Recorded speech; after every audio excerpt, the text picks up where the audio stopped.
Díríomh gatainna is mise Tadhg Mac Dhonnagáin agus is brealam ranta agus Rabhlógaí agus clufií teanga de chinálachí éagsúla agus tá ceann anhaithe go riomh inniu.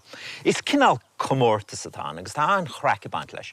An rud atá le duine ná an abairt seo a rá agus ní bháin é a rá ach é a rá ní nuaire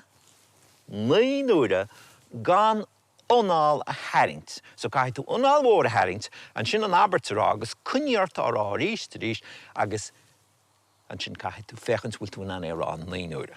Níl sé sin éasca agus seo an abairt atá gceist. Cearc uisce san uisce a slobal sa slabal cé déireach ní nuaire gan onál a hairint.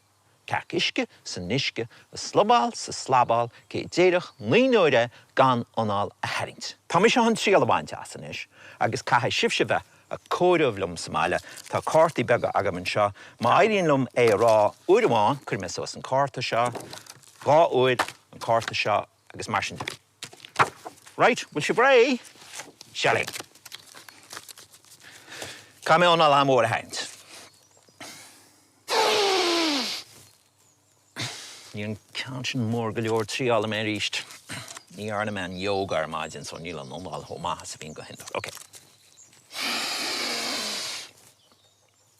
Cearc uisce san uisce slobal sa slabal cé déireach ní nuaire gan onál a hairint. Cearc uisce san uisce slobal sa slabal cé déireach ní nuaire gan onál a hairint. Cearc uisce san uisce slobal sa slabal cé déireach ní nuaire gan onál a hairint. Cearc uisce san uisce slobal sa slabal cé déireach ní nuaire gan onál a hairint. Cearc uisce san uisce slobal sa slabal cé déireach ní nuaire gan onál a hairint. Cearc uisce san uisce slobal sa slabal cé déireach ní nuaire gan onál a hairint. Cearc uisce san uisce slobal sa slabal cé déireach ní nuaire gan onál a hairint. Cearc uisce san uisce slobal sa slabal cé déireach ní nuaire gan onál a hairint. Cearc uisce san uisce slobal sa slabal cé déireach ní nuaire gan onál a hairint.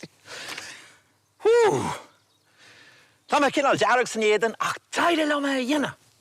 Agus anis sibse, caithfidh sibse tríal a bhaint as. Caithfidh sibh na focail ólam go maith de ghlan bheabhar caithfidh bheith anchompórteach leis na focail. Cearc uisce san uisce a slobal sa slabal cé déireach ní nuaire gan onál a hairint an sin tairng de onál mhór agus ban tríal as. Agus má dhéanann tú bhfíseán agus é cheolaiste ar Scoil ag Cúla4 stad com agus feiceú muid céhé nó céhí an duine is fearr in éireann le cearc uisce san uisce a rá.